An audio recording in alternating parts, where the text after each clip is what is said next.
Did you look at our handicaps before coming on this show?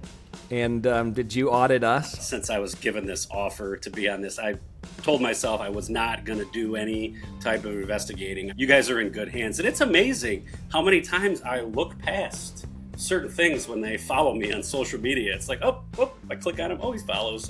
Give him a break. Give him a little nudge. Might give him a little nudge. Like, hey, I saw you didn't post a score. Smiley face emoji. Welcome back to the Vanity Index Podcast. It's Chad Mum, as always, joined by my good friend Wells Adams. What's up, dude? Hey, man, how we doing? We're doing pretty good. Off the heels of a U.S. Open, which was a lot of fun. You were there. We did the show like the first day of the tournament where we saw J.J. Spaun kind of leading the tournament with a 4-under round that beat Paige Spiranek. And then, lo and behold, he won the tournament. I think like when we sat down and said, hey, he's the only one who beat Paige, we're like, good luck, JJ. It's not going to hold. How wrong we were. Goes on to win, shoots a 40 on the front nine in the final round of the U.S. Open, and then makes the greatest U.S. Open winning putt that I've seen in a long time.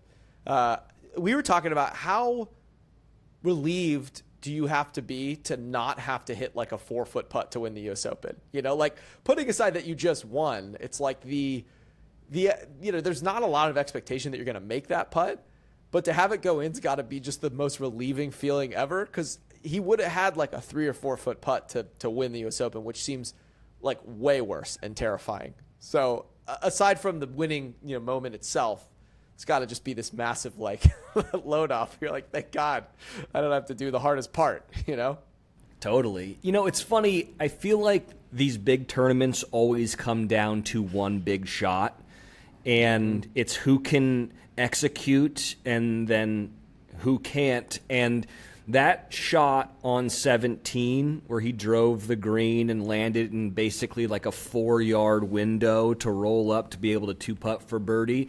It was reminiscent of Colin Morikawa, I think his 3-wood, where he drove the green on 17 or 16 in San Francisco. It was like that iconic shot happens, and then you're like, it's destiny. It feels like it's destiny. It just also kind of means there should be drivable par 4s at the end of every major, because it's such a great way to sort of step up and hit the shot, to your point, the one that you need. And he had it, like Rory had it at the Masters. I mean, over and over again, it seemed like. It felt like Scottie Scheffler doesn't need those kind of shots. I can't actually think of – here's a question for you. Can you name a single iconic Scottie Scheffler shot? I guess – didn't he have an amazing shot in the Olympics that, like, brought him back?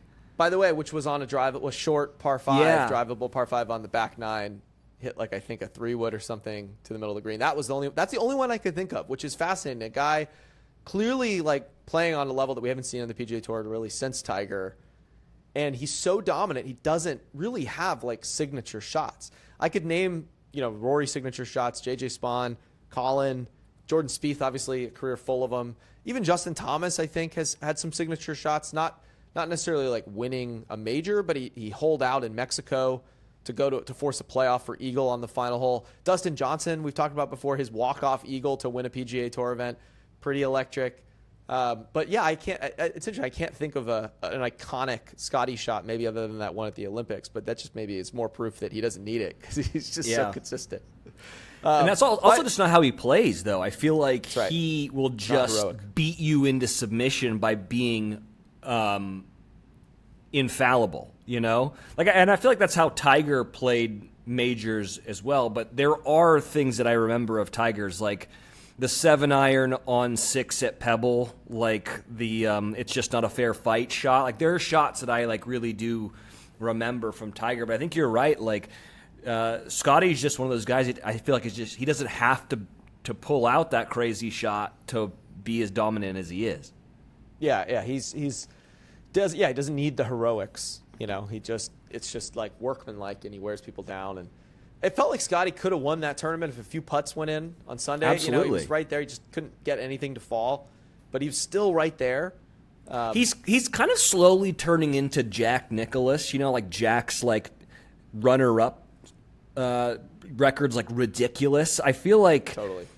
Maybe not as many number twos, but like he just is always in it, no matter what. Even when you're like, oh, he's out of it. Like the Masters, where we're like, man, he's not in it, and then all of a sudden you're like, he's got to stick around, Yeah, well, because it was the U.S. Open, we were talking about our first U.S. Open making full swing, which was when Matt Fitzpatrick won at was it at the Country Club at Brookline? Yeah, Brookline. And I was thinking about that episode, and there's a line from Dan Rappaport, who's kind of character in that episode more than he is a commentator, because he was like really close friends with Matt in college and after college, and he's there with Teddy, who's like his, and then obviously Matt's family, and they're in the ropes, mic'd up, and I think it was like the 16th hole or something where Matt did something good, made a pivotal par, and all of a sudden you hear roars from kind of off camera, and Dan's like, oh, that's got to be Scotty. I'm just worried about Scotty. And you forget that like Scotty was right there in that tournament, like had a run. That would have been his first major. Like he was right there.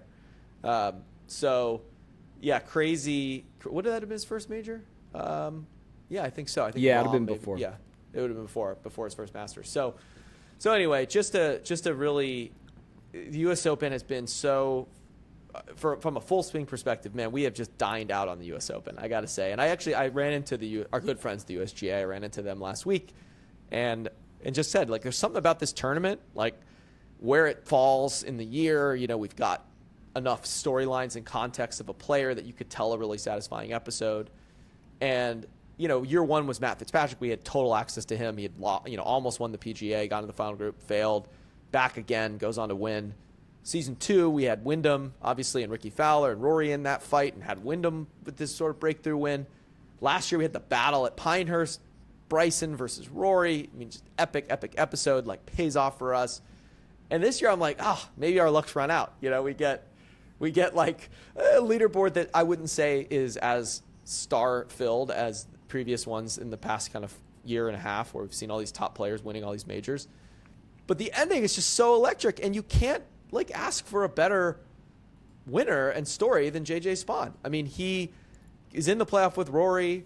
He's a Vanity Index, mentioned in the Vanity Index by our good friend Sean Malto as a skateboarder. A guy can kick flip or whatever he did, a 180 backside or whatever. Yeah. And then he ends it on such an epic performance, and he's like now it's like a perfect full swing storyline, because he's just like, yeah, it's just such a great unexpected win and such a feel good story, and I feel like he's got like a cool vibe to him.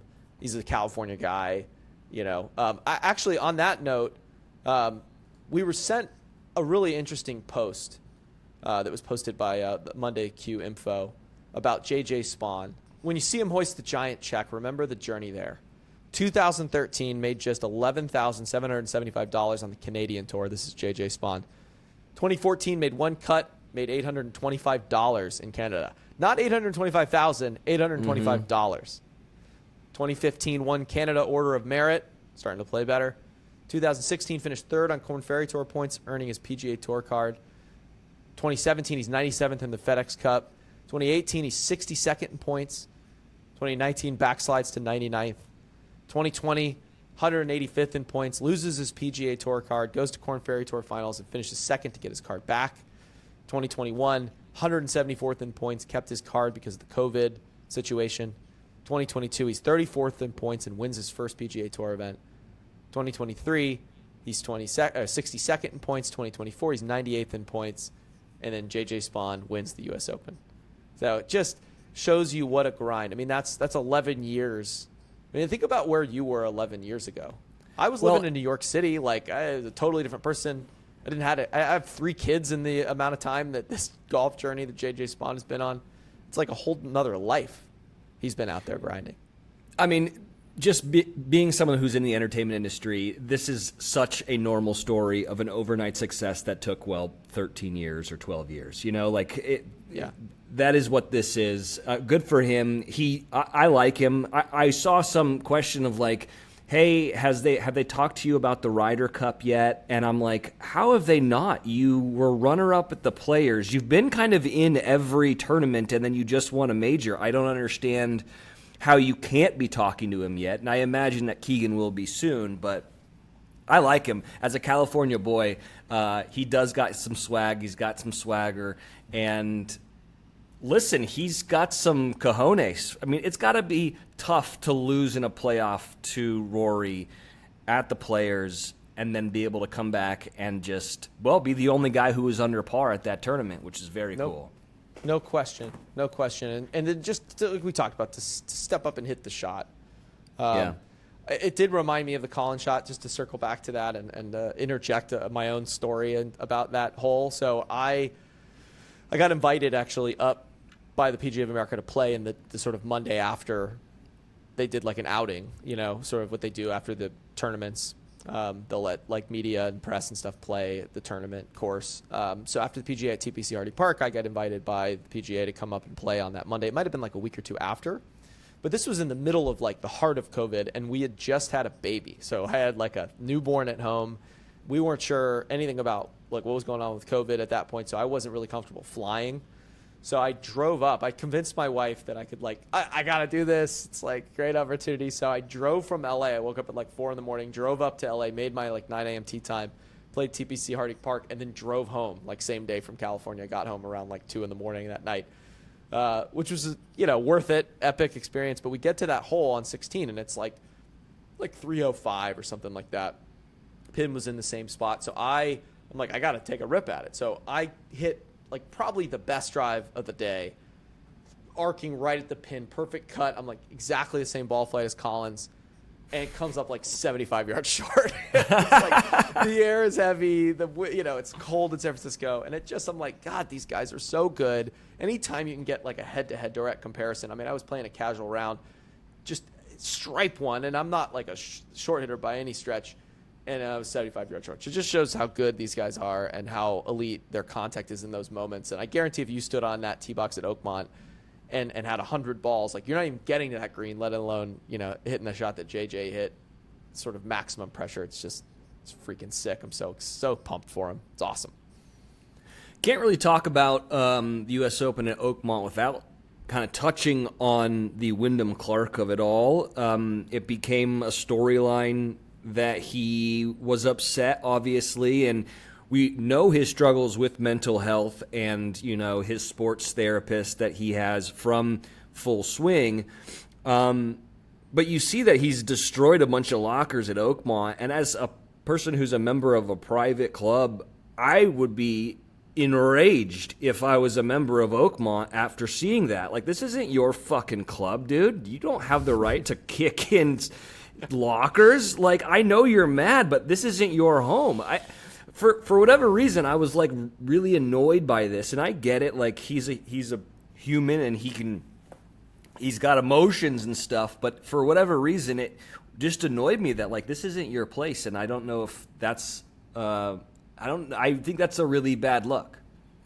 Well, okay, first off, we should caveat this is allegedly destroyed lockers because I don't think it's been confirmed. It was a report that got shared and kind of ran with, and by another player though, right?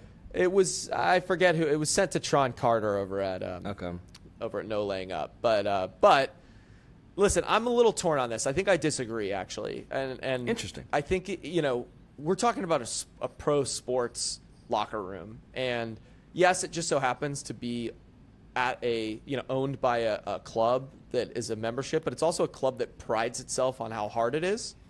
And if you're a club that cares so much about your U.S. Open championship pedigree, particularly with the brand being that like you are the hardest course in the world, I kind of think they're like stoked about it.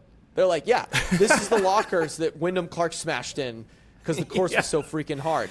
And then they're like, you want to see the locker that like Julius Burrows collapsed in like the 60s? Like I guarantee you there's like plaques all over that place of like this locker was destroyed by this player after a U.S. Open. Like it's what you sign up for. And I would imagine at like a heartbreaking NFL loss or a baseball loss, like guys are smashing up the team, the locker room because it's like they're athletes and they're pissed.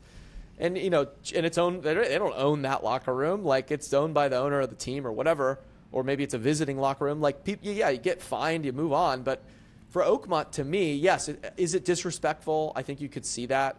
But I think it's people I have a hard time, I think, and you, Wells, accusing you, a hard time of distinguishing like private like golf etiquette with like pro sports. And I kind of think like this is golf as a pro sport. Like, yeah, get pissed off, smash something up. Like, is it your best look? Is it what you want to be portraying to the world? Probably not. But like, you shouldn't be surprised that it happens.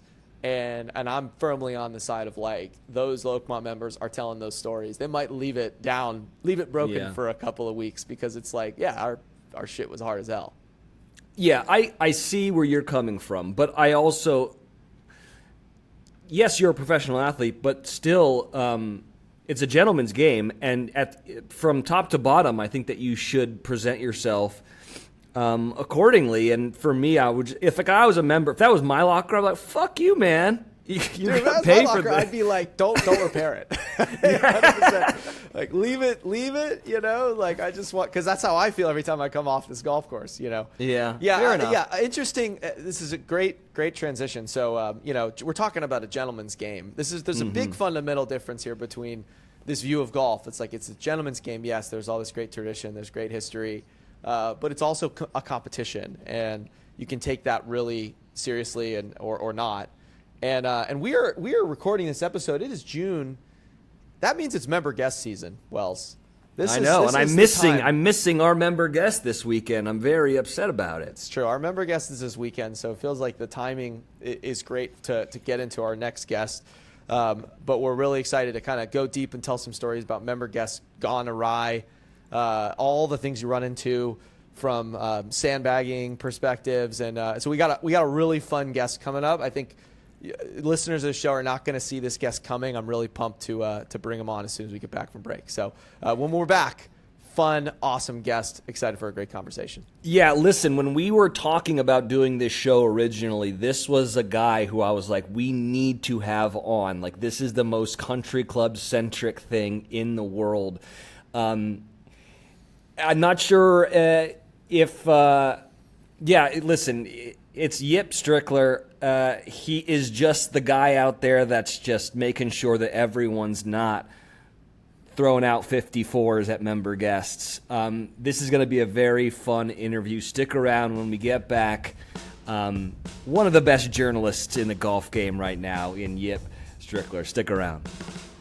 Guys, I got to give a quick shout out to Knockaround. They've been making absolutely amazing sunglasses out of California for years. Super affordable, and now they're actually the official eyewear of the PGA Tour, which is, pretty awesome. I've been wearing them out on the course and also in the office, and honestly, they're tough to beat for the price. If you want to check them out, head over to knockaround.com and use the code VanityIndex20.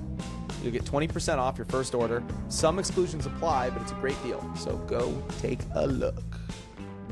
All right, welcome back to the Vanity Index Podcast. Today's guest is the unofficial commissioner of net golf, the watchdog of the weekend member, and possibly the only man brave enough to call out a vanity handicap with a straight face. You know him as Yip Strickler, the investigative handicap journalist who's been peeking behind the hedges of America's most exclusive country clubs and asking the hard questions like, is that 7 really an 8, and why is everyone at your club named Chase? From cheeky breakdowns of club culture to his now iconic phrase, "Come chip with Yip," he's become the voice of a generation of golfers who deeply care about match play, mid-am lunch, and maybe, just maybe, the integrity of a net 66. So toss on your white belt, mark your ball, and settle in. This is going to be a fun one. Please welcome to the Vanity Index Podcast, Yip Strickler. Wow. Thank you very much. Since I started this fake journalism career, I've been on about 10 podcasts, and that was 1,000% the best intro. And this is also the first podcast where there's no doubt about it, I'm the ugly one, and I'm very self-conscious. This is not so happy about that, but thanks for having me. It's called the Vanity Index for a reason there, Yip. But we're excited to have you on. You've become a bit of a legend around our club. It's funny, you see, like, our kind of view of like what's popping in golf culture tends to be like when we have all these group texts around our club, and you're in various like group chats that just frankly like never freaking shut up. They're constantly like pinging our phones. And you see, I remember like when Paige Brannick started popping, it was like that was obviously filling up a lot of the group texts. And then Club Pro Guy, super popular on the group text for a long time. You are now the reigning champ of our home club's group texts with your investigative journalism as well so deftly introduced. So before we get into some of the storytelling, like, how did this all get started? Well, at my home club a few years back, I was noticing a few irregularities taking place, and somebody needed to step up and just kind of give the pro a little nudge. Jimmy, I'm sorry if you're watching this. Like, everybody knows it was you, Jimmy, and everyone knows that it was me that ratted you out. I don't care. All right, it wasn't fair. You know it. I know it. My dear friend Jimmy was winning too much.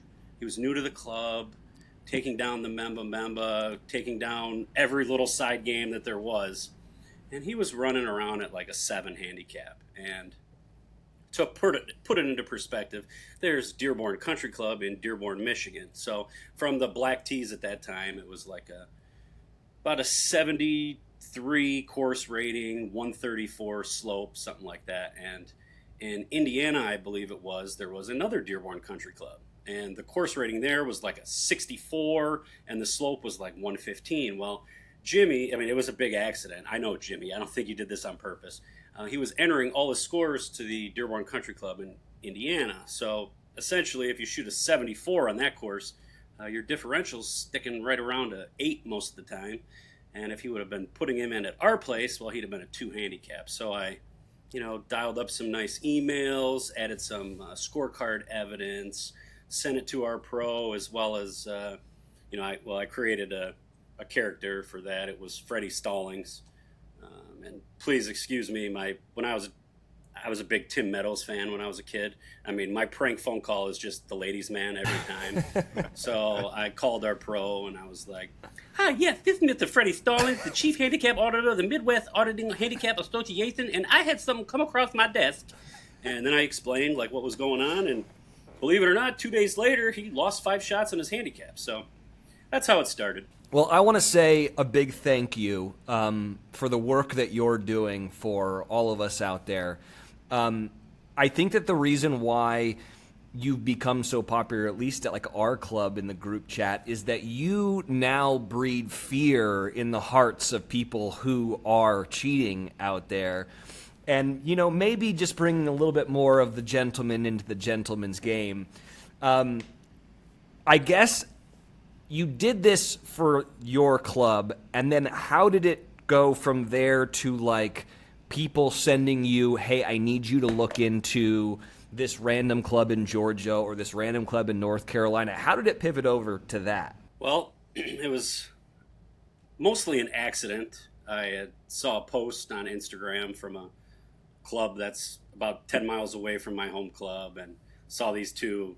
One guy, after I Google searched his name, I saw he was like a hockey coach at Catholic Central, which was like kind of one of my rivals in high school. So I'm like, oh, I'm going to trash this guy. So it was spite. Spite started. Yeah, a little bit. Yeah, okay. Yeah, a little bit. And, I did like a little 1-minute thing where I just said they won, provided a couple facts about who the guys were, and then, went straight to the gun and checked out all their stuff and showed it. And that's just kind of how it started. And, last year I was just kind of messing around, having fun, and then I did a Barstool Classic qualifier investigation, and Riggs from Barstool responded with an absolute, snore fest. 9 minutes of just, it was tough to get through, but I did it, and I God bless and thank him. He kind of put me on the map, and then I was like, well, I can't spoil this opportunity. And now it's grown where you're actually. So actually, that's the next question I have for you is like, is this mostly stuff that people send to you, or are you looking out for sort of well-known net events like the Barstool Classic? What feels like has to be just target rich every time they do them. It is just loaded with sandbagging rats. That one's obviously, I try to cover every single one of those, and now, the tips they're becoming a little overwhelming, because Saturday, Sunday, Monday mornings are all like Christmas for me. I just wake up and it's just like boom, boom, boom, boom, boom. It's unbelievable how many messages I get now, which is fun, but still my favorite ones are the ones I kind of find on my own, where, I'll just, if you saw like who I follow on Instagram, it's pretty ridiculous. It's like nothing but private golf clubs and then boobs. And it's insane. And so my favorites are like when, I find a case and I'm like, oh, let's just type their name in. And then I'm like, oh, this guy, won a little, how every PGA section has their own net events. Oh, he won this one. Oh, did that score get in the box? Okay. Nope. And I don't know. Those are my favorite ones that have just kind of come up organically. But yeah, it's about 50-50, I say, of ones I actually make a video on. What I have learned from following your journey of golf journalism is that one of the main ways people cheat is by putting in, or I guess sandbag, is by putting in scores for just 9-hole rounds. Well, the USGA opened this up a few years back now, and they will say things like, oh, we did this because it's going to allow people to get a handicap faster. It will, so many more people are playing 9 holes. You get a more accurate reading. It's total nonsense, in my opinion. I don't want to mess with the USGA because from what I've learned in these investigations is they're pretty cutthroat. But I will say this. I think the only reason, this is my opinion, the only reason they did this whole 9-hole thing is to just keep their stronghold grasp on the handicap system. They have a monopoly. This way, their formula for coming up with the expected score on that following 9 holes is proprietary. They will not give it to you. Mm-hmm. Why won't they give it to you? Well, they don't want anyone else to be able to use it. So then they are the king of handicaps. So I kind of respect it. I'm a businessman. Like, I know what they're doing. It makes total sense to me. However, I don't like the opportunities that it's given, because it's wild. I just got a tip this morning. This guy shot, he definitely got an exceptional score reduction. Okay. His score resulted in a differential that was like 8 shots lower than his current handicap index. And as soon as he got done playing those 18 holes, and it must have been a tournament because it got popped right into the box, he went and played another 9 holes where he shot like 47. And that one went in the box real quick. So, it gives guys the opportunity to get scores off quicker. If they're really, and I've seen this too, where these guys aren't playing league. Okay, this is the same day. They'll post 2 9-hole scores, the front 9 and the back 9. So, and it artificially inflates both differentials. If they would combine them, your differential would be lower. That's why I think it's a little nuts, because if, like right now I'm a 7.5. I've been awful. But if I'm playing with let's say a 10, and we shoot the same score on those 9 holes, my differential is going to be lower than his every time. And if we do it like 4 times, it continues to be the same thing. So I don't like it. But what's the most egregious sort of sandbaggery that you've uncovered? Can you tell us that story? The most egregious. Well, one is coming to mind. There's quite a few. It's hard to rank them.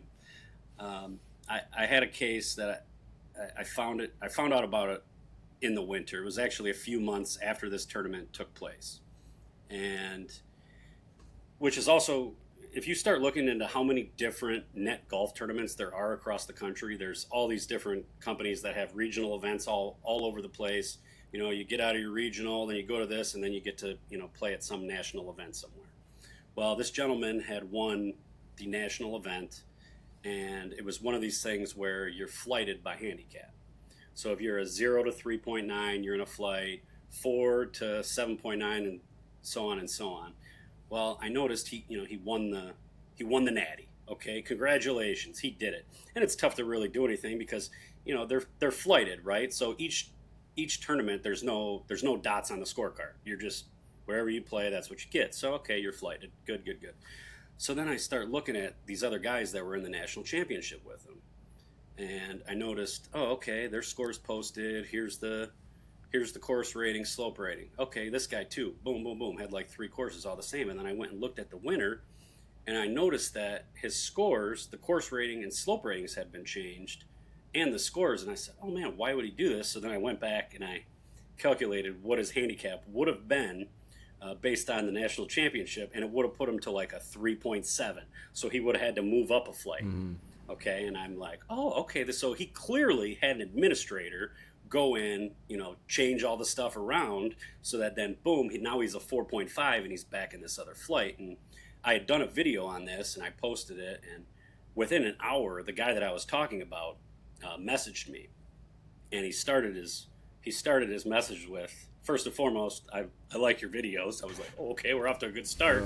Where is this going to go? And he goes, during the video, I had mentioned, oh man, he won this tournament back in November and he hasn't played golf for 3 months. Oh, crazy. And he's from down south. So obviously my sandbagging senses are going up. And he goes, I just wanted to let you know, the reason I haven't been playing any golf is because soon after the tournament, I got heart failure and I'm currently on a heart donors list. Oh, God. Okay. So I'm like, oh, no, what have I done? I'm going to kill this guy.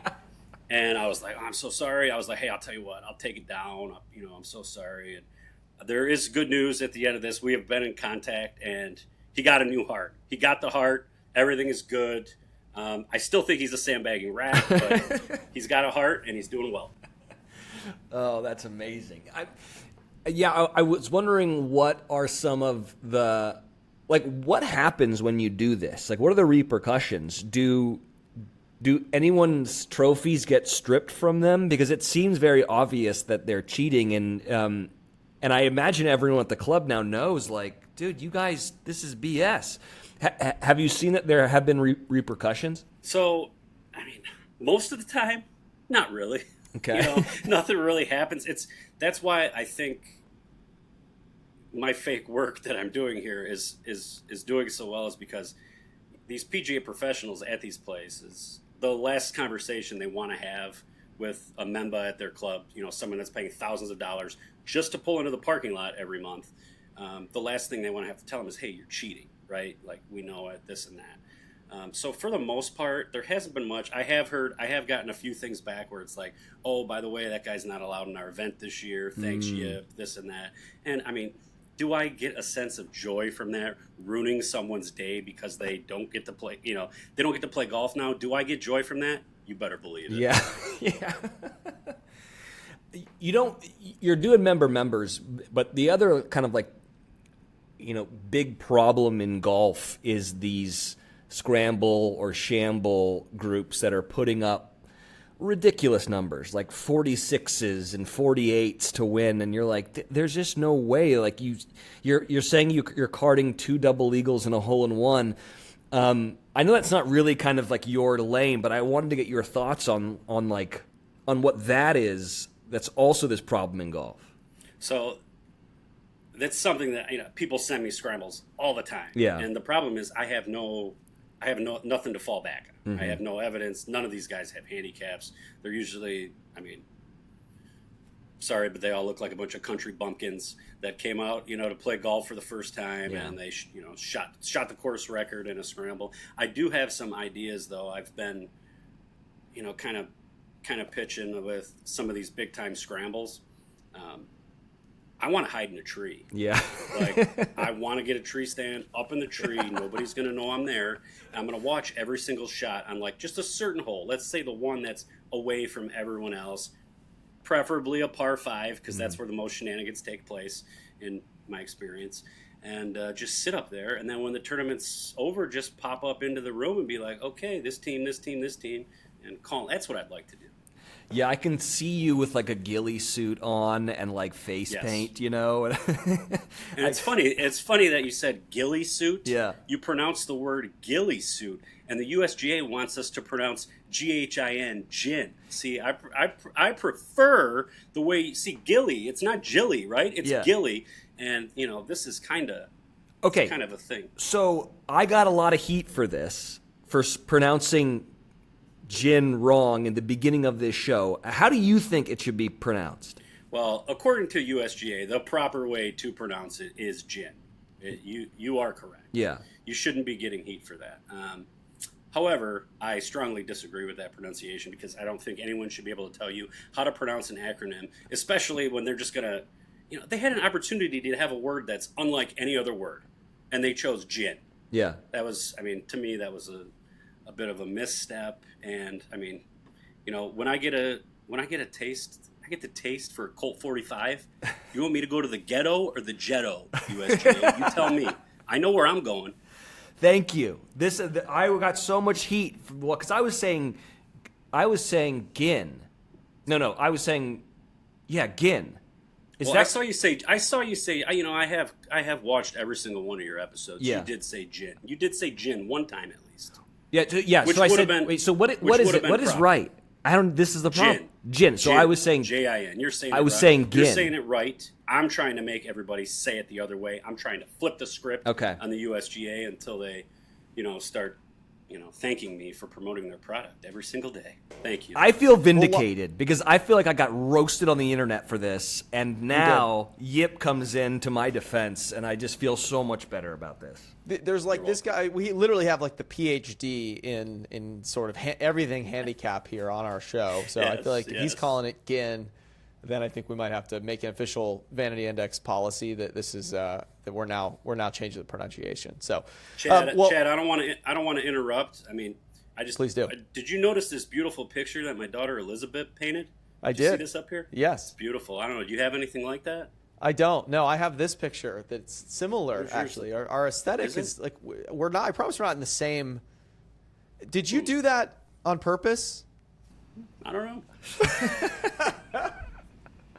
Oh I my might have just God. built a whole studio for this. I don't know. Oh my God! Hold on a second. Does he have a green screen? Is this your background that he's Nope, put on? This is. Oh wow! That's brick. That's brick wall. Wait a Stayed up the second. last 2 nights. building Oh this my thing. God! Now I'm freaking out. I'm freaking out a little bit right now. This is You should. wow. And it is. I was like, wow, this is really similar to my setup. But I guess I'm just too much of an idiot to think that might be not just a coincidence. So, all right. Well, I'm impressed with that. I got another question for you and the technicalities of your operation here, your journalistic endeavor. So, are there, like you mentioned in that previous story, that like administrators can get in there? Like, who has access to the system for changing around people's numbers? Is it like any assistant pro could be like an accomplice in this? Like, how does that work? Absolutely, yeah. I mean, typically all the pros have IDs to get on. Handicap committees, like if you're the chairman of a handicap committee at a club, you can get access. And you can make revisions. And so have you seen examples where there's accomplices helping to sandbag? I mean, I feel like do you have to swear an oath or something when you're like getting the your login, like swear it on the rules of golf or something that you like don't? Definitely not, because it's the wild, wild west on there. Yeah. Anything goes. Yeah. And typically they know who to ask to help. They'll keep their mouths quiet. Have you seen any like really massive like almost like fraudulent level? Because some of these net events there's big money at stake. And I'm curious, like, when I feel like this is an inevitable that like you will eventually get a call from like the GBI or something. And actually this brings me to the second question. We asked you before we started, what is the most sandbaggingest region of the country? And I feel like, as a person who grew up in the South, I feel like the South's got to be up there for sandbaggery.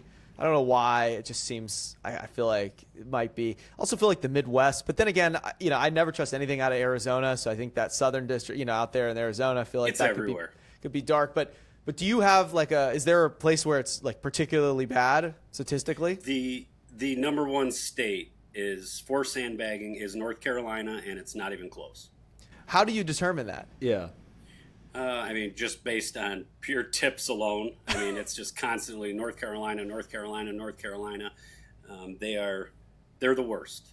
So if you are playing in but Texas is getting up there. Texas is close. I keep tally of everything. So. I was going to say, all right. So for our listeners, if you've got a member guest coming up and you see a lot of, North Carolinians and Texans kind of rolling into your group, you could be better get those, start looking at their scores with a little bit of like a fine tooth, go through it with a fine tooth comb. Let your handicap committee, let your pro know, got to watch out for these boys.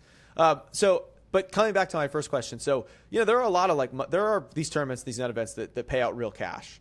And have you gotten a call from law enforcement of any kind about some of these? Because I would say at a certain dollar amount, it definitely could turn into actual fraud cases. Oh yeah, I mean, I haven't had no law enforcement yet, thankfully.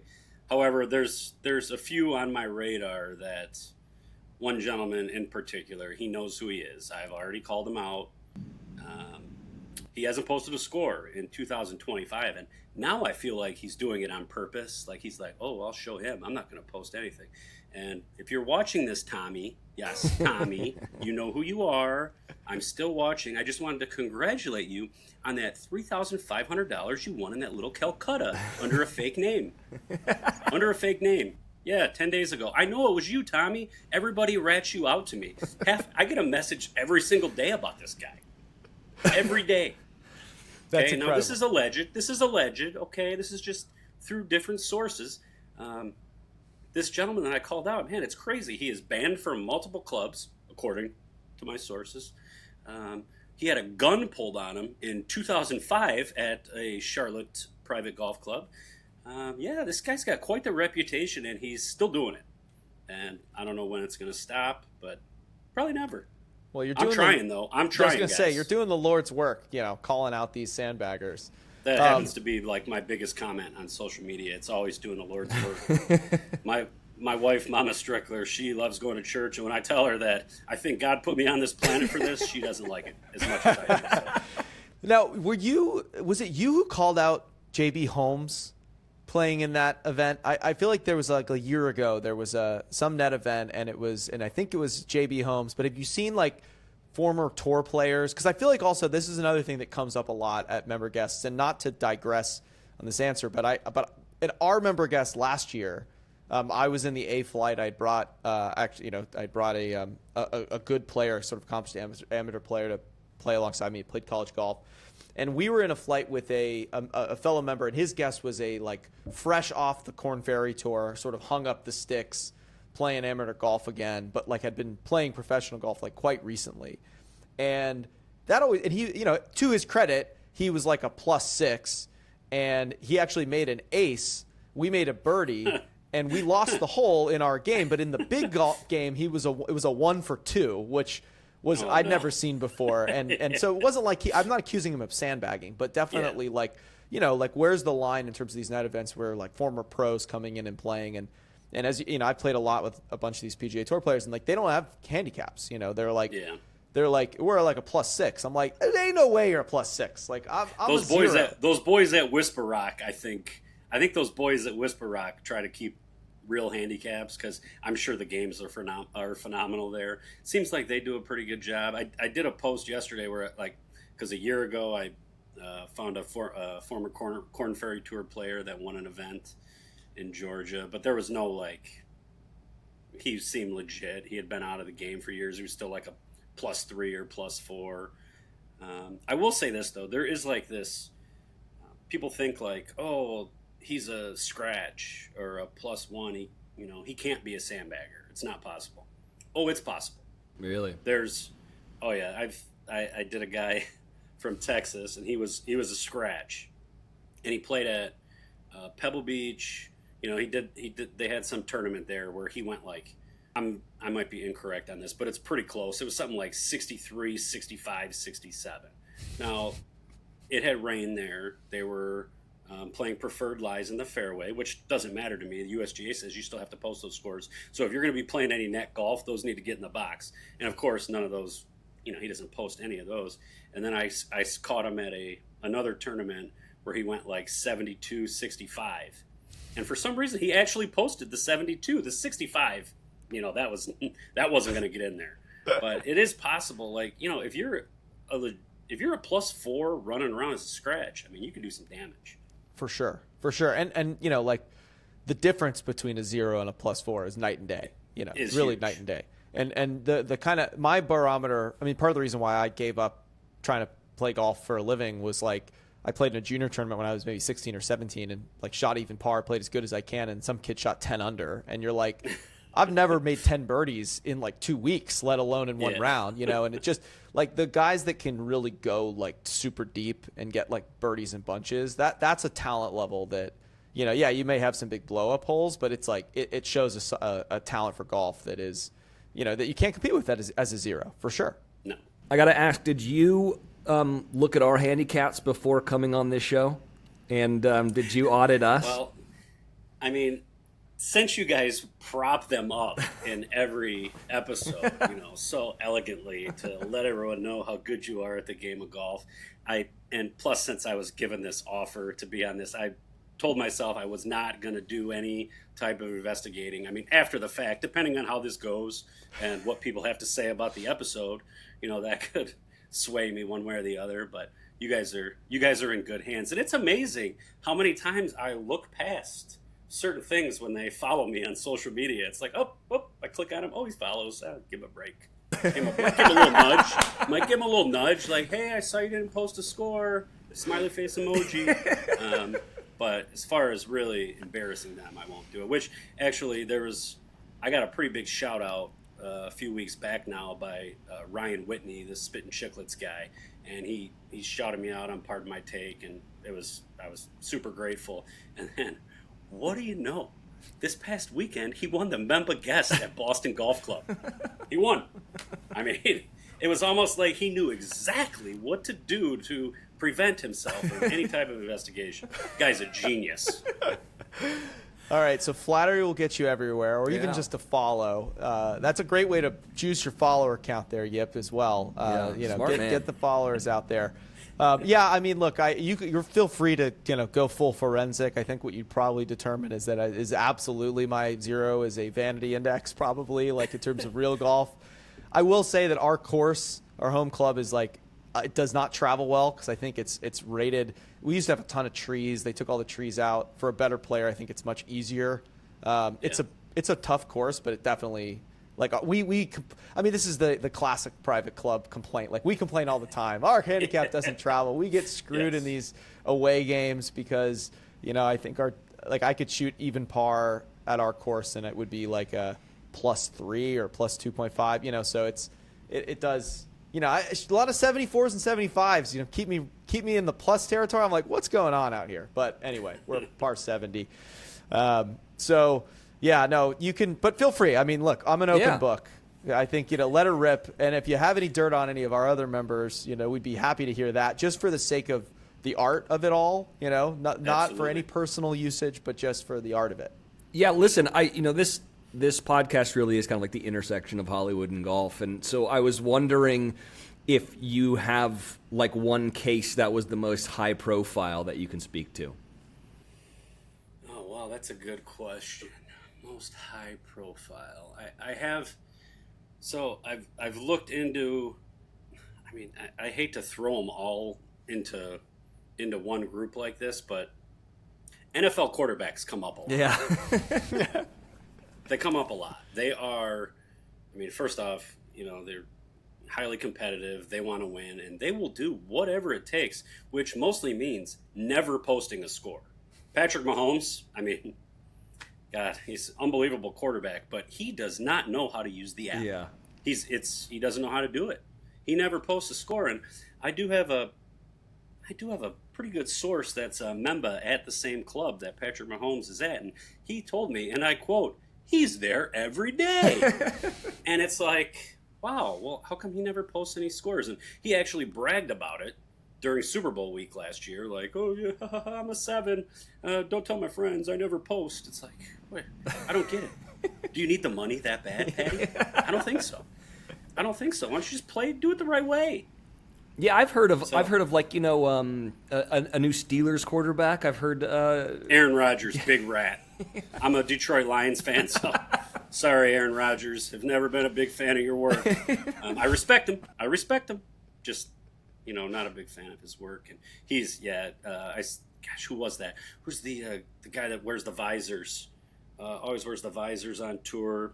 Pretty handsome dude. Keith Mitchell? Probably get along with you two. Keith Mitchell, yeah, Keith Mitchell. Cashmere. He called him out hard on a presser.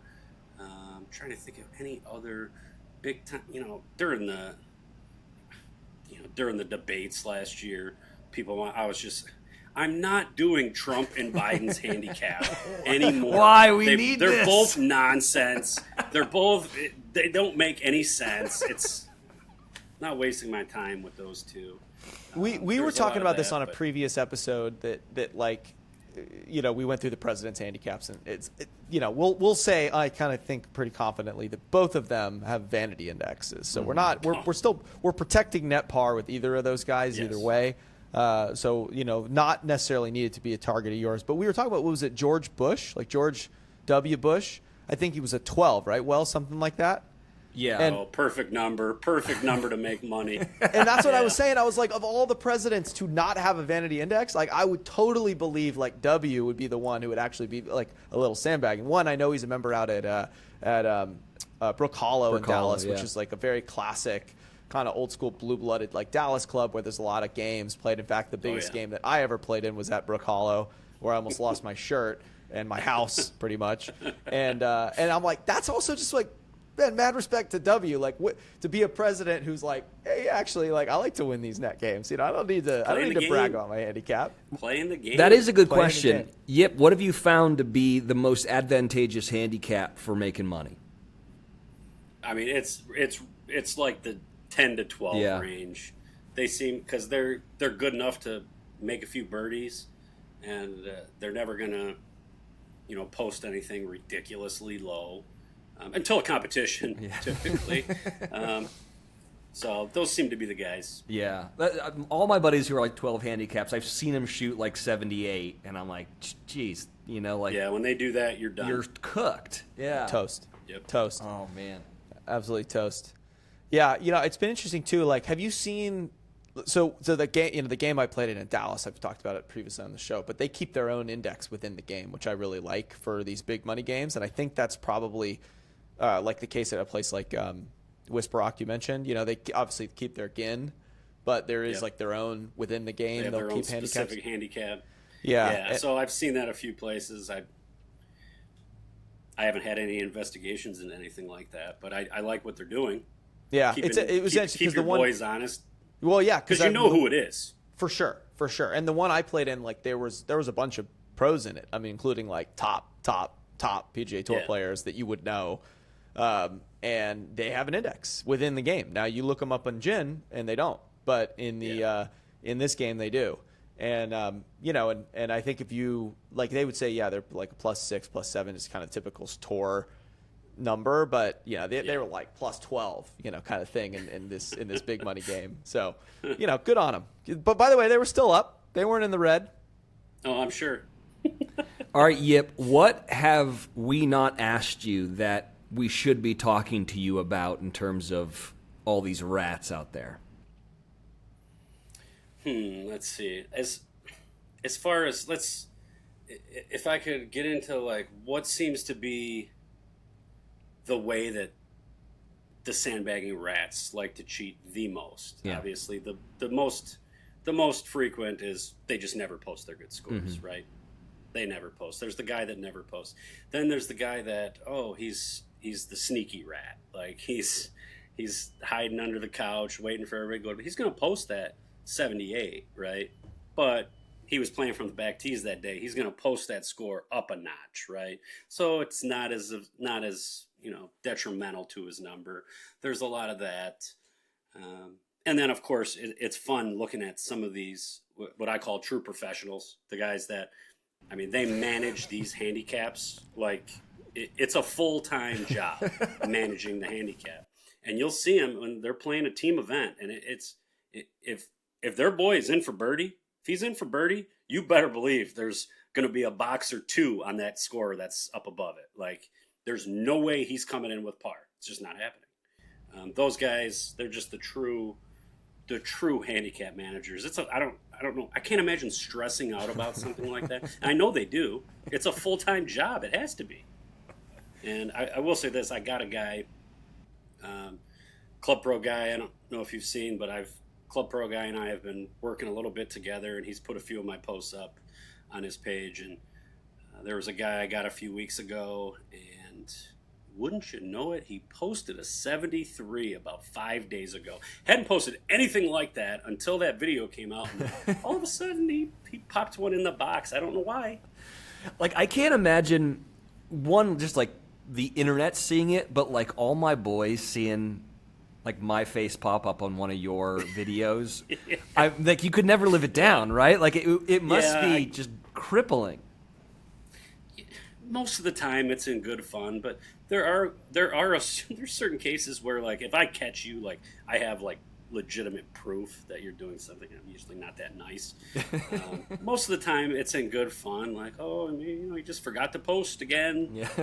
But I try to make it fun and not so, like, just to give the guy a nudge. Like, some places, like, I get it. Like, I've heard people say, hey, that's the only way I can compete at my club because everyone does the same thing. Well, I guess you guys are just all cheaters. Yeah. Everybody wants to cheat in this game of golf. I didn't grow up playing this game, okay? I'm a baseball player. That's why my golf swing stinks. I just thought it was this big. I joined a private club for the first time in 2011. I was trying to become a professional bass fisherman. I wasn't even playing golf. My wife, all these friends, they're all joining the club. Go to the pool. I said, okay, whatever. I joined this club. I'm hearing it's supposed to be this gentleman's game, and I learned pretty quick that it's far from it. Well, Yip, this has been very, very fun having you on the show. Before we let you go, can we do some rapid fire questions with you? Whew.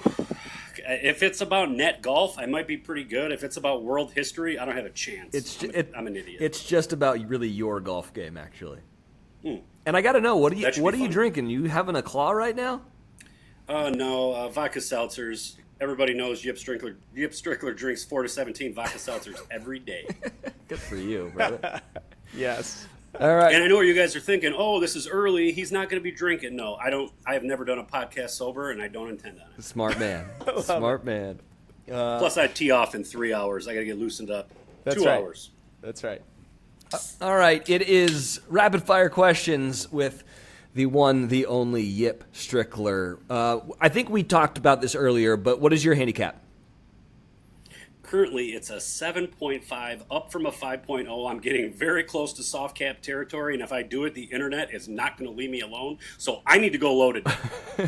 Are you a I played pretty good. I had a big tournament last week, Memba Guest, last round. I'm on in 2. We shotgun starting on a par 5. I'm on in 2. 4-putt bogey. I was not ready. 4-putt bogey. I made 4 birdies that day, though. But, like, my score stunk still. So it's happening today. Things are starting to work. Are you a walk guy or a ride guy? Well, since there's actually no real caddy program at my prestigious private golfing club anymore, there used to be when I joined. I would walk quite a bit. I would ride. But I will say this, shameless plug, Caddy Time app. These guys are like the Uber for caddies. Really? See this? Caddy Time app. Yeah. You download the app. There's caddies on there. You need one. Boop. They meet you there. You talk ahead of time. You get different kind of caddies rated a certain way. Am I getting paid by them? Not really. I might someday if it takes off, though. That's what I've been told. Chad, did you know about that? No, I love Caddy Time. Seems like something Pro Shop should know about. Yeah. Can you pay through the app? Yes, you do everything through the app. That's a really good idea. You could tip cash, right? Of course, anytime you want. But it's a new venture. These guys reached out to me to kind of promote it a little bit, and I did a few promotional videos. Greg Norman is like the brand ambassador, and I think he's got a piece of the pie, right? So I did these. I thought they were fantastic. Apparently, Greg Norman's PR team, not too big of fans of the Yipster, so they pulled him down. And the thing is they didn't even see the one I did where everyone knows the iconic Greg Norman photo where he's walking on the beach with his absolute hammer in his shorts. And I did that one with my face on top. It was a beautiful, and unfortunately, Greg Norman's PR team, they'll never get to see it because you got rid of all my stuff. I worked hard on those videos, too. All right, biggest golf pet peeve. Biggest golf pet peeve. Not raking the bunkers.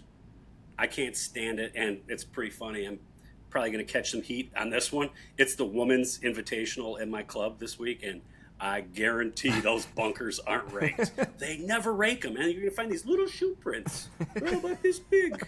You know who they belong to. I don't get it. Favorite course you've ever played? Favorite course I ever played is Arcadia Bluffs. One course that you want to play? Well, Augusta National, but I really want to go to Whisper Rock. I want to get on Whisper Rock. I hear good things.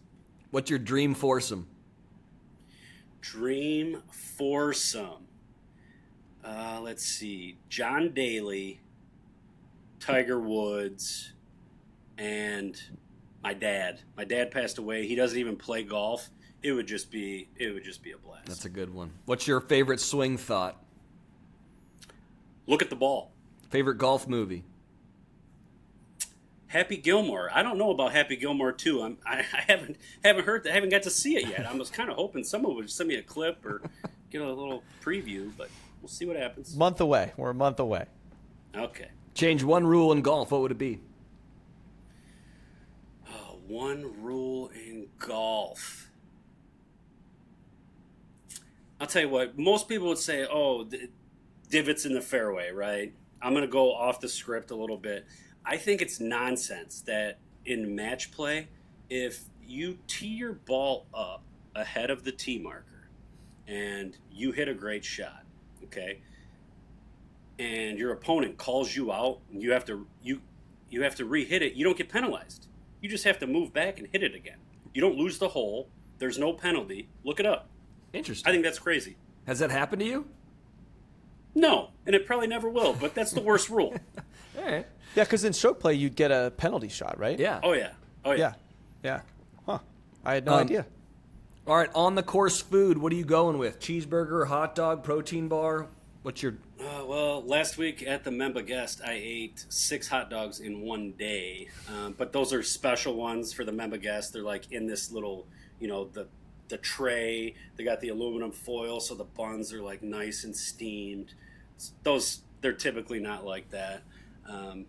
But as far as other food, I pretty much just drink on the course. I have time to eat. Well, that brings me to my next one. Favorite adult beverage on the course? Vodka seltzers, and once I hit my quota, I usually switch over to Coors Light in a can. Smart man. Favorite club in the bag? Favorite club in the bag? Oh, man, it's probably... God, it used to be my putter, but like since I'm 4-putting now for bogey, 4-putt bogeys, it's not my favorite right now. 7-iron. I like the 7-iron. I always like when I pick it up, something good's gonna happen. Least favorite club in the bag? It used to be the 4-iron, but that thing has been converted into a hybrid because I'm just not wasting my time with those things anymore. Least favorite, I would say 50-degree wedge. It's like that one where it's almost like, oh man, is the 56 going to get there or the pitching wedge? And then it's like, oh, this one, it's always like an in-between situation. And hard to commit sometimes. I have commitment issues. Have you ever had a hole-in-one? No. What's your best score? 73. And give us one... Never even shot par. And give us one word to describe your game. One word? That's tough. Ugly. I would say ugly. I had someone describe it to me the other day. Like, he was like, "Yep, every time I play golf with you, every time you take it back, I'm like, oh my gosh, he's gonna whiff, and then somehow you hit it great." And I honestly think like everybody gives that Riggs guy a hard time because let's be honest, his swing stinks, and so does mine. And there will be a day where our two ugly swings match up and we battle head to head. I would like to be there for some on-course commentary if that can be at all set up. Yip, you're a legend, man. You're doing the Lord's work. Thank you so much. Very, very excited to have you on the Vanity Index podcast. Keep doing what you're doing. And again, thank you so much for coming on, man. Well, it was an honor to be here. The trajectory of your guests have been incredible. Charlie Day, Ken Griffey Jr., Paige Sporanic, and then Yip Strickler. I give the show like 2 weeks tops. No way, man. I was the most excited about this one, to be honest with you, than anyone we've had because I've been following and loving your stuff. So, you're I appreciate awesome, it, man. and I'm sorry if my wife accidentally liked any of your pictures from 2021 when I told her I was going on this show. She says, Wells? Oh, let me see. She doesn't have any social media. She's going down. I'm like, give me that phone. If you accidentally heart something and he sees this 2 days before I go on his podcast from 2019, it's not going to be a good look. But yes, thanks for having me. I appreciate the opportunity, and your show rocks, man. Keep it up. And for everyone out there, where can they follow you if they don't already? Yip Strickler. I'm pretty much on everything that you can be on. So Yip, and it's kind of an easy name. Just Google search the Yip. Who knows? My real name might even pop up there now if you Google it. I don't know. All right, Yip. Thanks, Awesome, man. brother. Thanks for having me, guys. Dude, he's awesome. Yipster. He's the best, man. He's the best. Absolute best. What a very funny, weird thing he's fallen into, and that all these golf sickos are like so invested in, you know? It's so funny. I never really cared about sandbagging until I joined a private club. It was sort of like, I don't know. I've always been more inclined to have a vanity index, which is why the show's called this. But like, you know, I'm the kind of guy who's like, you got a 5-footer for par. It's like, I'd rather post the par than the bogey. It's like, it's a problem, Wells. You know, now it costs me. It's like, but obviously I don't want to cheat in any variety, up or down. But now that I've been in these games, I totally see it. And yeah, we love Yip. The Yips are coming on the show. You know, putting back a couple vodka sodas too, like just proper Midwestern net golf journalist. So I wouldn't expect anything less. Yeah, so I'm coming back to LA pretty soon. Yip, if you're still listening to this and you're in Los Angeles anytime soon, please, we'd love to play golf with you. And then I'd love to have him in the studio because I think that would be fun to have a couple beverages and do a show, you know? Yeah. Yip, we'll have you back out here. And I know I can think of like 10 members of our club who want to meet you and shake your hand. So we'll at least get to set that up for you. All right. So before we move on, I wanted to tell a quick little member guest story. So this show's about obviously intersection of high profile people in golf. And a couple years ago, I was invited to play in a member guest at Wingfoot, which was my, it was the first time ever playing Wingfoot. I was very honored to get the invite. And playing with a really good player. I think he'd qualified for the U.S. Amateur, played in the U.S. Amateur. So pretty cool invite. So I get out there, and the day before we get sent a list of all the competitors in our flight. And I'm looking through everybody's names, seeing if I recognize anybody, and I see Keith Mitchell on the list in the A flight. And I'm like, well, this is October, like he might be available, but what would Keith Mitchell be doing at this Wingfoot member guest? And so, I'm just kind of sussing it out. Now his handicap was like +5, so I was like, that probably is him. So I get to the course the next morning, sort of pre-dawn, the big clubhouse at Wingfoot. And the staff had set out everybody's bags, which had arrived the day before for sort of the practice round. And they had set all the bags out, right behind the clubhouse. And it was beautiful. It was like there was dew covering the grass. The sun was just starting to come up. And there's all these like club bags just in a line. And then a giant Mizuno staff bag. It said Keith Mitchell on it. Just sitting right in the middle. And I see him in the breakfast, and I'm like, dude, there's no way you're gonna make that caddy carry your giant, staff bag. He's like, nah, but I had to have him put it out. He's like, they'll swap it out, don't worry, And I ended up getting paired with Keith. He was in our flight, so we played a match, a 9-hole match against him. And man, I've never seen anybody drive the ball like Keith drives the ball. Just so swaggy. I mean, you think he looks good dressed up for a PGA Tour events. Imagine him when he doesn't have to wear all of his sponsor stuff. I mean, it's just even more dialed. Like the cashmere was in full flight, the tour visor, just full aspirational. Can't say enough good things about our boy Keith Mitchell. We got to get him on this show. Do you have a picture with him? Because there's never been a guy whose style that more resembles your style, I feel like, than Keith Mitchell. Yeah, and I think a lot of it is inspired by Keith. I mean, we're both Georgia Bulldogs. I just love the way he does things. I love the way he carries himself. I love his golf swing. I was actually a fan of his even before he was, when he was a Nike guy, and he just kind of looked like a, Costco brand Brooks Koepka in his stuff. I don't think we might have taken a picture that day. I'll see if I can look it up. But yeah, Keith, big fan. We're gonna have to get him on the show. All right, that was a fun episode, dude. And fear not, I will be back in Los Angeles very, very soon. We've got a great episode coming for you next week. Another great guest, our first guest back in the studio. I'm not going to give it away, but let me just tell you, one of the great Hollywood storytellers, and has been a part of the kind of elite Hollywood golf world for a very long time. You're not going to want to miss next week's episode. Yes, that's a very good tease, and yeah, I think everyone's really going to enjoy that one. So make sure you tune in for that. Yeah, we also have a big member guest coming up. I'm actually about to leave to go play our practice round. We'll have to do a little recap on the pod next week about our member guest at our club. I'm bringing in an absolute legend as my guest. His name is Brian Ferris. He lives in Atlanta. and he is one of the, I guess, owners or senior people at Pebble Beach Company. So he is also a member over at Pine Valley and is just like one of my favorite people to play golf with. Absolutely super fun guy. He is also a really good player. So I believe has maybe qualified for like a senior AM or something like that. So we've got a real chance coming out of our flight. Hopefully my Vanity Index comes like it plays true and I can actually make a few birdies out there.